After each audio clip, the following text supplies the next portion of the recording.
if you looked at my diary, like 2004, 2005, 2006, I could be in 7 countries in a week. And then I started building out businesses under speaking, and that became what we own now, which is the Circle of Excellence group of companies. And there's a number of companies and not-for-profit in that. And that got me involved in the boards that you mentioned, got me involved in the Clinton Global Initiative, got me involved with the United Nations in one of the other charitable things that I did. And, of course, writing just became a natural part of that. I was lucky enough, I launched my first book in New York at the Waldorf Astoria 23 years ago. And that became an international bestseller in 3 countries.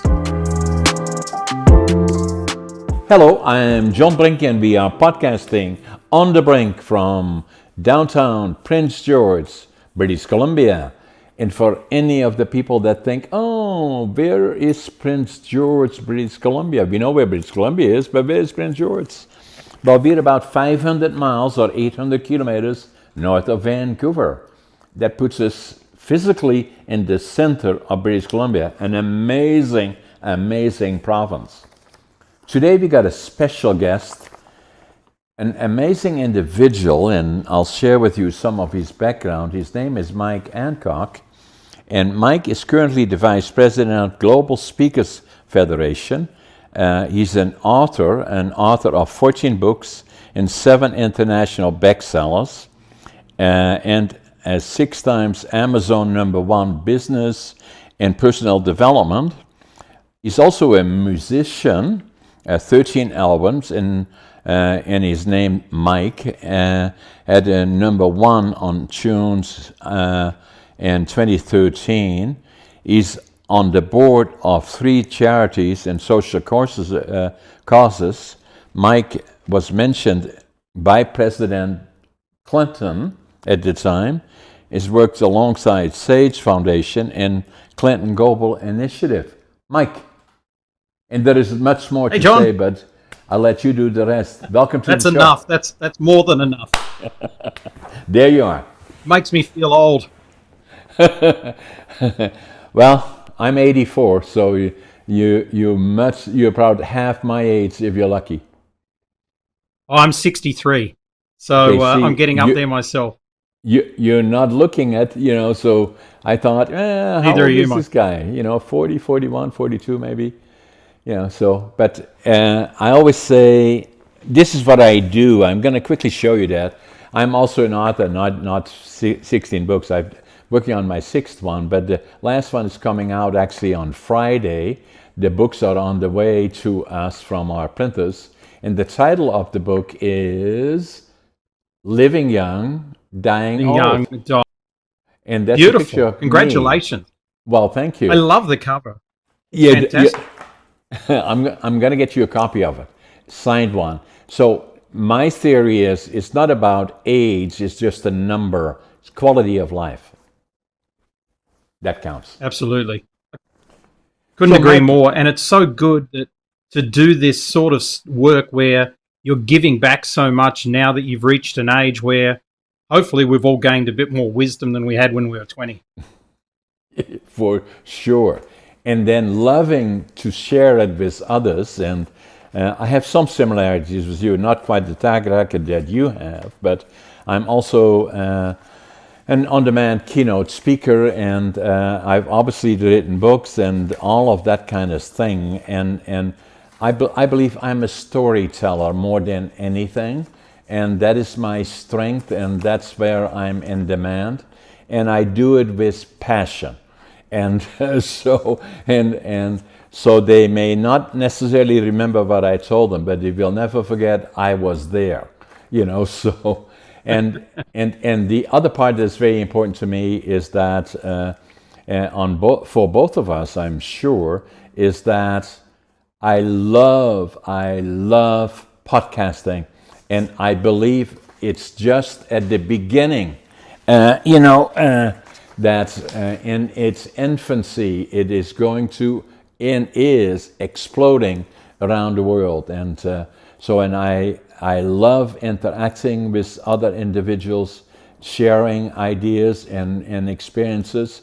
But there is not a vehicle, including all the speaking that I do in all different areas, that takes a lot of time in a lot of cases, and because where I live, it takes me usually 2 days if I do a presentation in the United States or whatever else. And I'm not saying that I'm so important that I have no time. I love to do it. But then I found the vehicle called podcasting, and then complements to Podmatch, that matching people up around the globe with each other. And as we sit here and communicate together, you and me, we already know that tens of thousands of people are watching us. This is amazing. And then the other part that I do in my podcast, we will release it fairly quickly. In some cases, we do it live. In this case, we will release it today with your guest and my guest around the world. So I love podcasting. It's a wonderful medium. It really is. And it's so much better than the radio used to be. Podcast is the new radio, but it's so much better. It's better than and more radio. Positive. It's better than radio, better than the news media, because we are virtually here and sharing our stories with people from around the world. There is nothing that even comes close to it, in my opinion. And a lot of times I look at YouTube and all the other platforms all around us. It's a changing world very much for a number of areas. Obviously AI is one of them, but the other ones is podcasting and social media and how we interact with each other. And all of that kind of came into its own life after COVID, in my opinion. It very much did. I mean, we were running webinars and doing telecasting really right from 2006. So when COVID came, nothing actually changed in my life. I traveled a lot less, obviously, but nothing changed in the way I interacted with clients or the fact that we were communicating to our communities around the world. So we were very lucky. I was actually, John, blown away by how many people I met that said, this is amazing. I can do like Zoom calls and I don't have to fly between cities to meet my clients. And I'm like, really? You just worked that out? But it's revolutionized the way in which we can do business. It's made it more acceptable for people that you previously couldn't get meetings with, to be able to get meetings with them because neither person has to travel. So that's a wonderful thing. And it's still, in my mind, and I'm sure you agree with me, it's still at its infancy, because it's still exploding as we go and learning as we go. But it fits exactly what I like to do, is storytelling and interacting with others, broad, different things all around the world. And one day I'm have podcasting with somebody in China. The next day I'm podcasting with somebody in Athens, Greece, or wherever. It's amazing. And I today love it. I'm in Cape Town, South Africa. And that is amazing. I love it. So you have a very, very interesting background, Mike. So share with us your background, your past, where were you born, and how did you process into what you became is a globally recognized communicator in different forms, and maybe in speaking, maybe in, you're the vice president of the Global Speakers Federation, and then obviously books, and I can relate to you, and then you're very involved in business, you're on boards, and I have somewhat of the same experience. I'm on boards, I'm involved in businesses, build businesses and all those. So I'm entrepreneur, but also I'm a communicator in all the different formats. So give me your background and Absolutely. Share with us. So I was an only child to a solo mother, and I had no grandparents, no aunties, no uncle. And when I was 15, I came home and from sports practice and found her dead.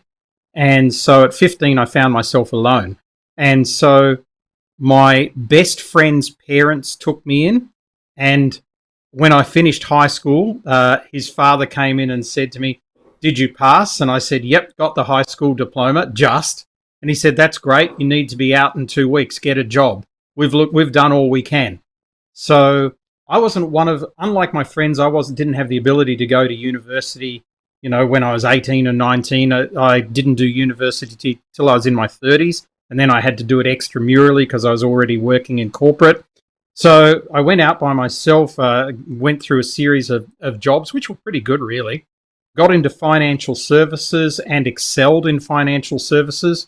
So I then resigned from financial services around about age 40 and built a series of companies in the construction area, in the events area, in the travel area, and really started to speak and found my voice. And I was lucky enough that one of the first talks I gave was an international talk. I was invited to Singapore in the financial services industry, of course, to go and talk to some people over there. And I thought, Singapore, I knew what the conference was. I thought, this is going to be a big conference, maybe 1,000 people. There were 18,000 people turned up to this conference. So, A, that was pretty good, but B, off the back of that gave me 3 years' work in Asia. So I was living in New Zealand at the time. I was born in Melbourne, but I haven't lived in Australia for a long, since I was a kid. And then I was living in New Zealand, but I wasn't working there.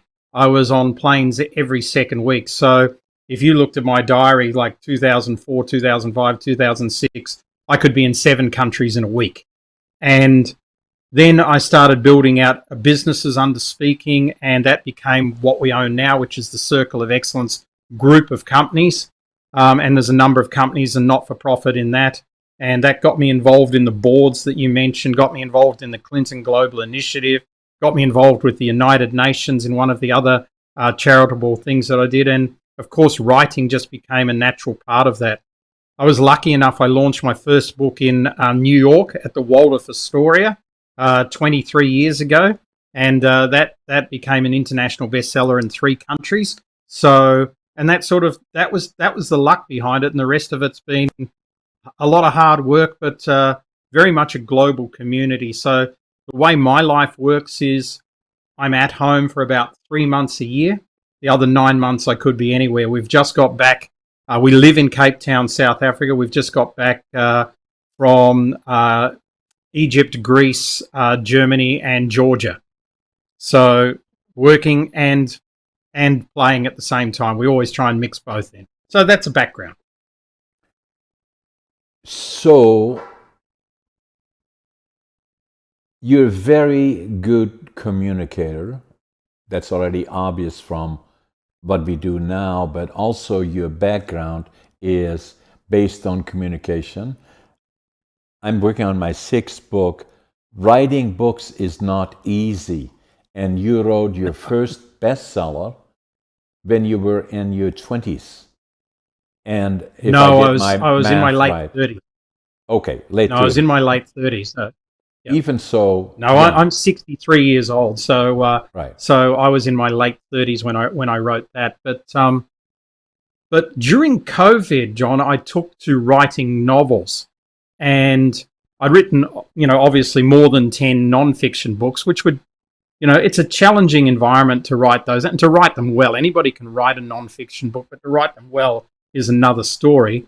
But I wanted to release some novels because I wanted to bring another type of audience member into what we do. I mean, what we do primarily is we help people who are conscious leaders to play a bigger game. That's in broad strokes.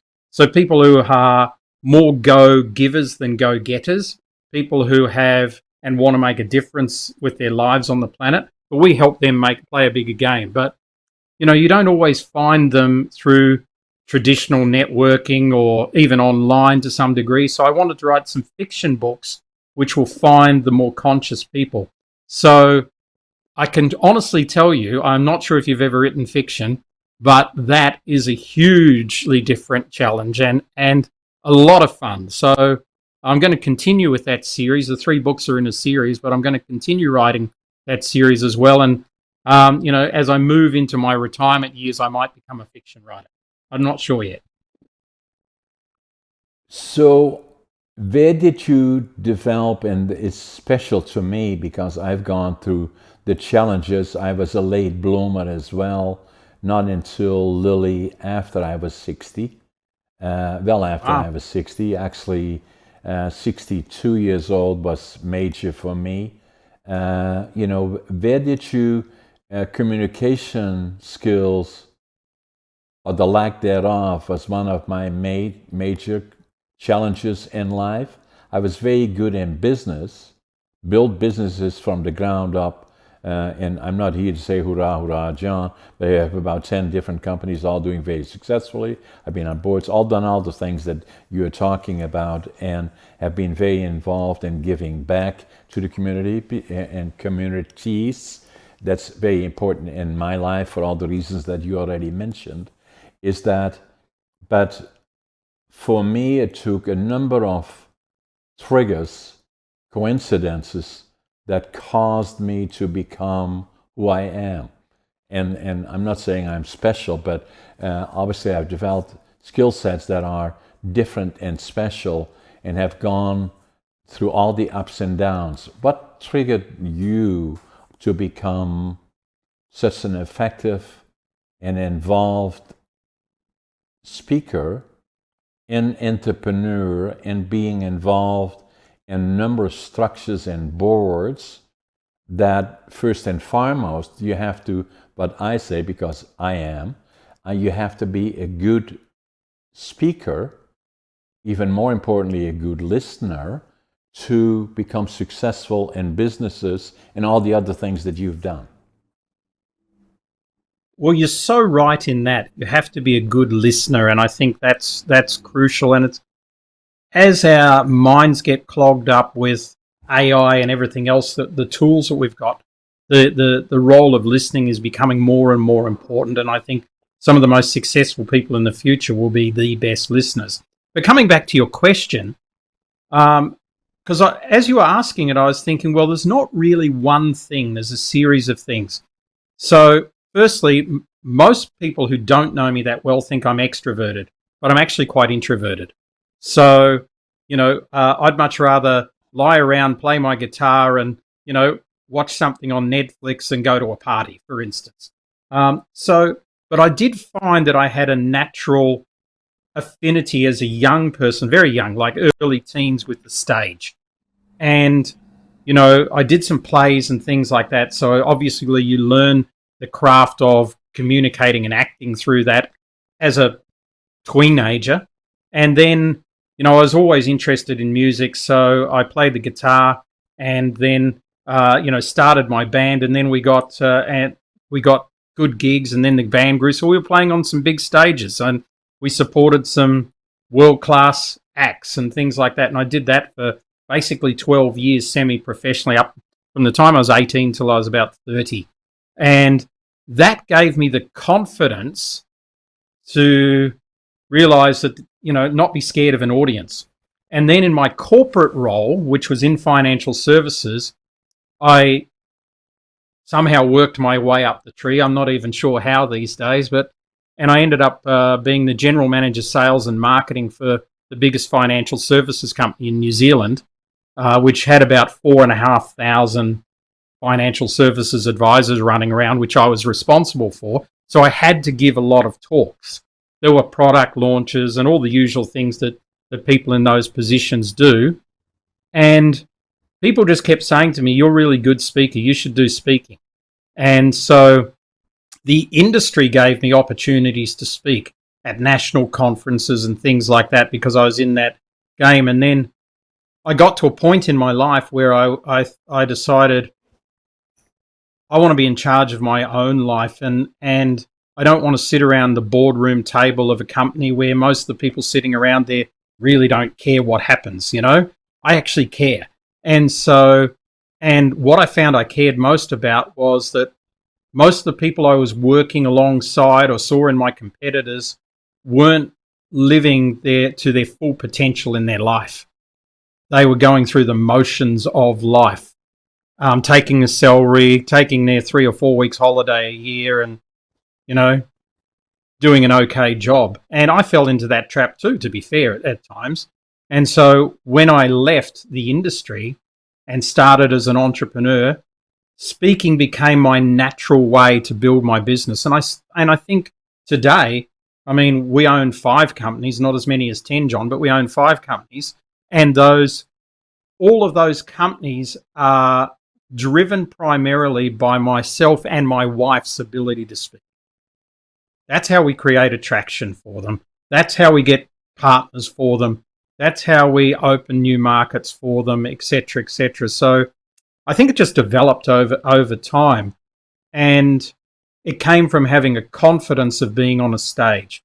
And you know the old story, second biggest fear is, apart from dying, is the fear of public speaking. So, it's a struggle for some people. And if they're facing that, if any of the listeners are facing that, I definitely suggest you go to Toastmasters and learn the craft of speaking. I didn't go to Toastmasters because I was confident at speaking. I went to learn the professional craft of speaking, hence going through the federations.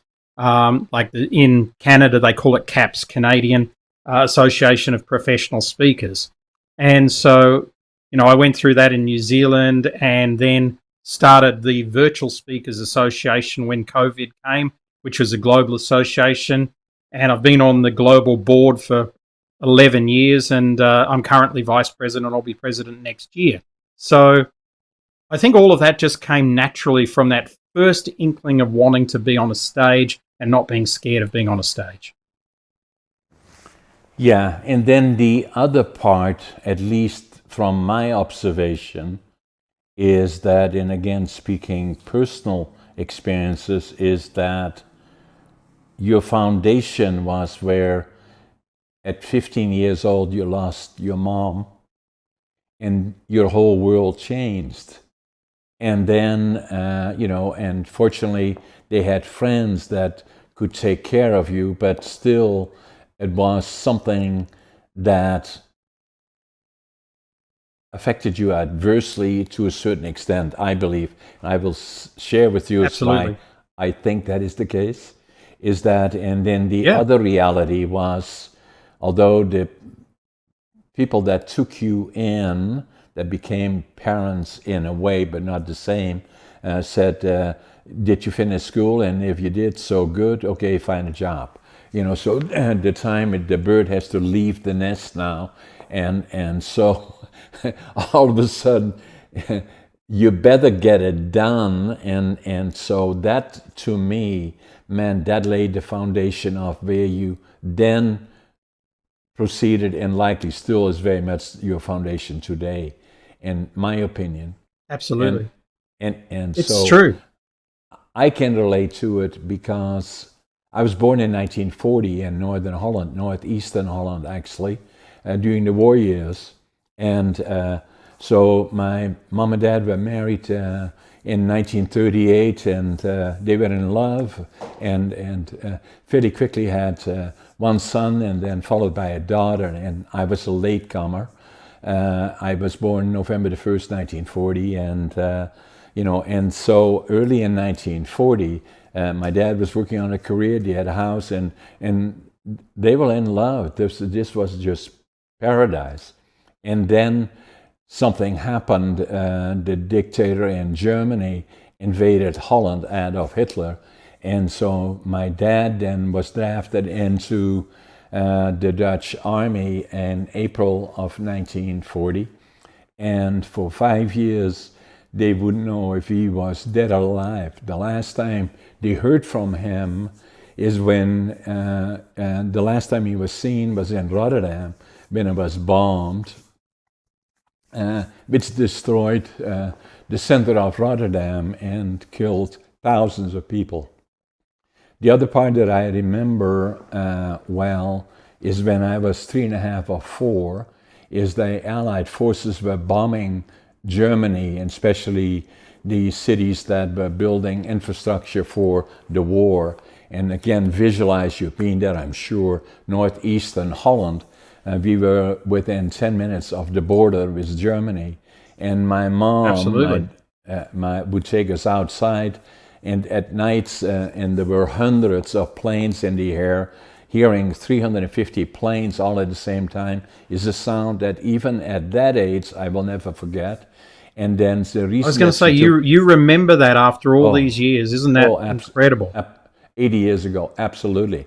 And so the reason that she took us outside is not because it was so pretty. It had nothing to do with that. She felt safer outside than inside. And in the distance we see cities burning where the sky is red, Wilhelmshaven, Kiel, Hamburg, and all of that in the distance. And then the other part that I remember well is that the hunger winter of 1944-45, when they had cut off all the food supply and a lot of kids and older people died that were vulnerable because of lack of food. It was also the coldest winter on record. And I remember, that from the cold is that I still remember the little stove that we had in one part of the house. The rest of the house they couldn't heat. And then in the mornings, what my brother, my sister, myself, we would go with gunny sacks into the railroad yards, finding anything edible and burnable. And the reason that we did as kids, because they wouldn't shoot us, but then we just go back the following day. And but I still now feel the feeling of hunger, the feeling of cold. And then the other part that had an immense impact on my life is we were liberated by the Canadian Army April the 12th, 1945. And it made such an impression on me that I knew from that time forward, at 5 years old, that I would go to the land of my heroes, Canada.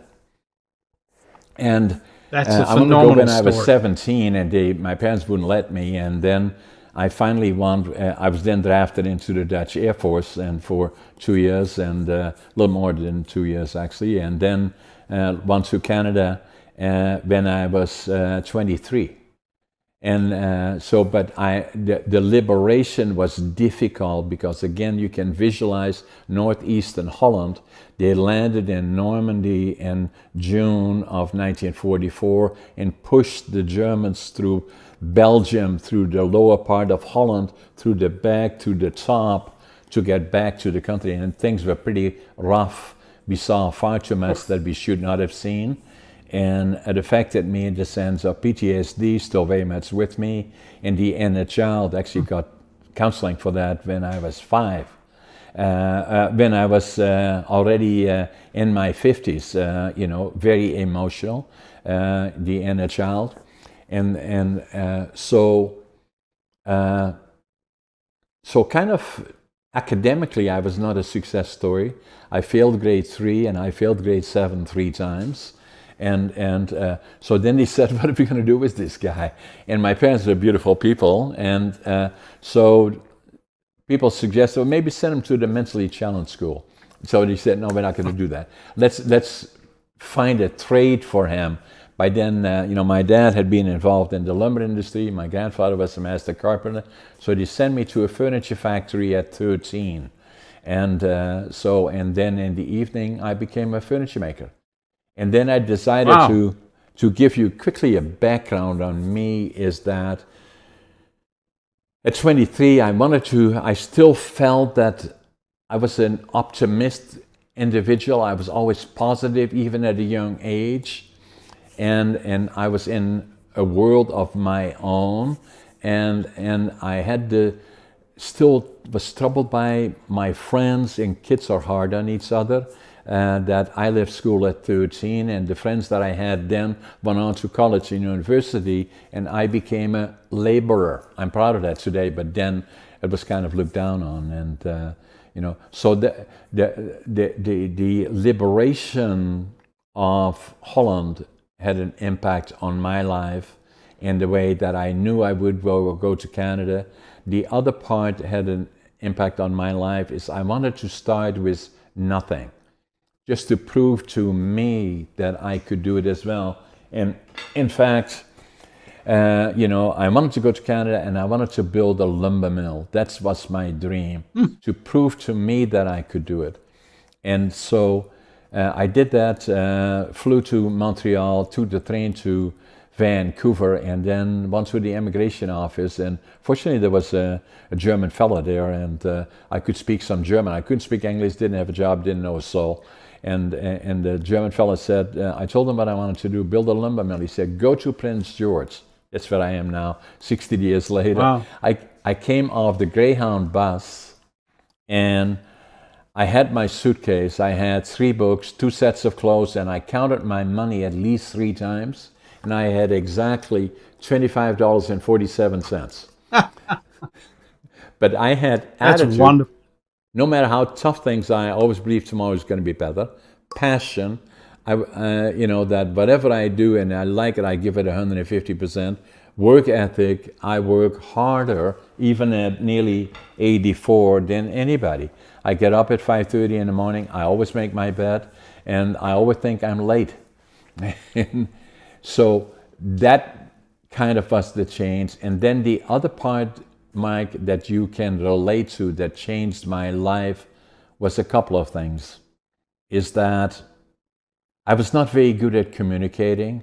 I had no self-confidence really. And although I was very successful in the businesses that I did, and everybody said, oh, you're so successful, and blah, I didn't feel that way. And then I walked into a store here in Prince George, and it was January 1997, and I picked up a book, and the book's title was Driven to Distraction. And it was written by Dr. Halliwell, and it was about ADHD. And I said, oh my God, that's me. And I wrote in the book in Dutch, now I finally know who I am. Because I was ashamed of it, because it implied that it was mental disorder of some description, and the stigma still was attached. So the more I then found out about it at Google, that the frequency of occurrence was quite high. Actually, I thought 8% or maybe more. And you are podcast number 277. I had an opportunity. Dr. Halliwell wrote the book in 1993. I bought it in 1997. I had him on my podcast, and 203 is the podcast, him and me, Dr. Halliwell, that had such an impact on my life. And we had an interaction on the podcast. And one of the things that we talked about was the frequency of occurrence. By then, I thought that probably more than 20% of people have ADHD. And when I mentioned it to Dr. Halliwell, he's the expert, and he said, no, John, more than 25%, I'm sure. And I agree with him. And then the other part that we shared, and you can probably relate to this, is because I then had a successful business and I interact with so many different boards and all the other kind of things that you know in the structures, is that I believed, and I shared it with Dr. Halliwell, that 50% of the successful, and the operative is successful, entrepreneurs or CEOs, I said to Mr. Halliwell, I believe that at least 50% of them are ADHD. He said, no, John, more than 75%. And I agree with them. Interesting. So I would agree as well. And then the other part I have to mention, I don't want to take too much of our time here, but that I have to share with you is that in 1990,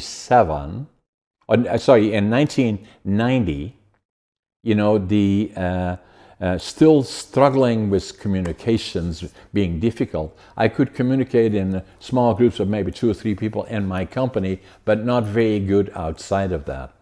So my sister-in-law dragged me to an organization. This will go click with you. She said, I want you to come with me to Toastmasters. And I said, why? Yep. What's it all about? He said, nothing. You can just sit down and listen to what they do, and it's communications. And and I said, is anybody going to ask me anything? He said, no, didn't I? Okay. I said, okay, I'll go down there. So I did, and halfway through the meeting, somebody said, hey, John, tell us all about you. I said, oh my God, I'll never go back here. But I did. I stayed there for 10 years, got to the highest level in Toastmasters, which is a distinguished Toastmaster. was involved in number competition and all the other things that are structured around it. And we both know the importance of it, that Toastmaster, it gives you skills. People ask me about Toastmaster, what is it all about? I said, first and foremost, it's about becoming a good listener. Secondly, is being good on your feet. And then the other part is create confidence, speaking to not 18,000 people necessarily, but with smaller group, and gradually you start building confidence and the skill sets that is required. So that part changed my life. There is no question about it. The other part that changed my life is ADHD, and all of that for 50 years, from the time that I was 13 and left grade 7 for the third time and became a laborer, I was struggling with who I am. And not until I picked up the book from Dr. Halliwell did it go click. And the more I found out about it, the more I felt I had an obligation to share my background with the world. I wrote a book about it, actually, ADHD Unlocked. And, nice. Another good cover. So that's kind of what happened, and hence, so here I am, looking back, and especially interacting with you. Now you understand where I see all the similarities between yourself and myself. Absolutely, and it's interesting when you talk about not knowing who you are, because often interviewers ask me, what's the number one reason that entrepreneurs fail? And my answer is because they don't know who they are. You see, we know what we have, we know who we have around us, but we don't know who we are. Meaning this, here's a simple thing so the listeners can identify with it. Your business is struggling, so you say to yourself, oh, my business is struggling, I need to make more calls. But then you don't make more calls because you're never going to make more calls because you don't want to do it. But you keep kidding yourself. So you add it on your to-do list every day. Make another 5 calls today, and then you find 10 reasons not to. The coffee's hot, the newspaper's nice, the view's better, so I didn't make them. The next day, make 10 calls because I didn't make 5 yesterday. And they never do it. It's because they don't know who they are. So exactly. I always say to people, and there was an article you talked about critical moments in your life. There was an article I read in Forbes magazine in 2016 that triggered something in me that I still share with lots of people today. And that is that a conscious leader their role is not to save the planet. The conscious leader's role is to do the deep inner work inside themselves so that they can turn up as the best and most authentic version of themselves. Exactly. And I think that's the thing that's missing for people when they go, why am I not succeeding? It's because you don't know who you are. And if you did the deep inner work inside yourself to turn up as the best and most authentic version of yourself, you may realize you shouldn't own an engineering company. You should be a real estate agent or something like that. But people get trapped by decisions that they made years and years ago or that were made for them. I've been to India 22 times and I have a lot of friends in India, and one of the foundations I work on is based out of Mumbai. But, I go to events in India and I'll say to people, what do you do? And they'll say, I'm an engineer. I go, okay. What did your dad do? They say, he was an engineer. I say, what about your grandfather? He was an engineer. I say, do you like being an engineer? They go, no. And we sort of get talked into these things all the time. And I agree with you again, 100%, because I wrote a book about that as well. You must think this guy is crazy. So what did he write now? No, I love it. Because I meet all these people, and I heard it on a television station here, I don't know, 6 months, 8 months ago. 75% of the people in the United States, Canada is I'm sure the same, don't like their jobs. And 70% of the 75% are looking for another job. And a lot of times when I give presentations to younger people, then I say to them, what are you going to do after you're done at university or college or whatever it is? And you say, oh, I don't know. I said, well, it's important that you find out and at least talk to people that are in the business so you know direction, because it's going to be a very, very important part of your life. So I decided to write a book about it, and the book is Finding Your Passion, Living the Dream. Living the Dream. You know, and then saying, John, after being left school at 13, 70 years later, being at work, you still like your job? I love it still. I'm living the dream, and so are you. Yeah, and I think a lot of people say to me, oh, you're so lucky. It's not luck. You have to know who you are so that you can decide what you want, so that you can work hard and make the appropriate sacrifices that you need to get what you want. That's just how it works. And that's what I say. I say, people say that to me, you're so lucky. I say, no, the harder you work, the luckier you get. That's how it works. Exactly. Yeah, of course it is. Yeah, so I think, you know, for anybody listening to this, John, who is feeling stuck at the moment, firstly, I'd suggest they buy your book. And I think then that they need to realize that they're going to continue to be stuck for the whole of their life unless they say, I am no longer going to be stuck. I need to investigate who I am, find out what I am passionate about, and go and chase it with all my might. So, Mike, what I'm going to do, I'm going to send you 4 books. The newest one, Living Young, Dying Old, is coming out Friday. So I'm going to send you the 4 books. I haven't shown you the one. I'm running a little bit tight, but and I want to do another interview with you, because this one is a little bit shorter than I like it to be, because I just love our conversation, and I want to send you the books.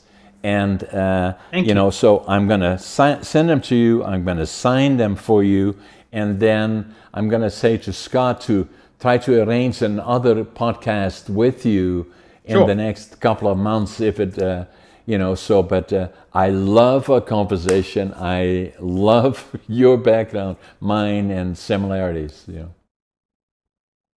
Absolutely, and I also love the part of the world that you were born in. You know, we've got lots of great friends and clients in the Netherlands, right? So, and that's another thing. If anybody hasn't traveled there, you need to go. It's not just Amsterdam. The countryside is beautiful, you know, and it's just it's a wonderful part of the world. And so is British Columbia by that stage. But I haven't been to your town yet. So, but I have been to BC a few times. Yeah, we have also a place in Victoria, my wife, myself, and so that's where I am on the weekends to get back.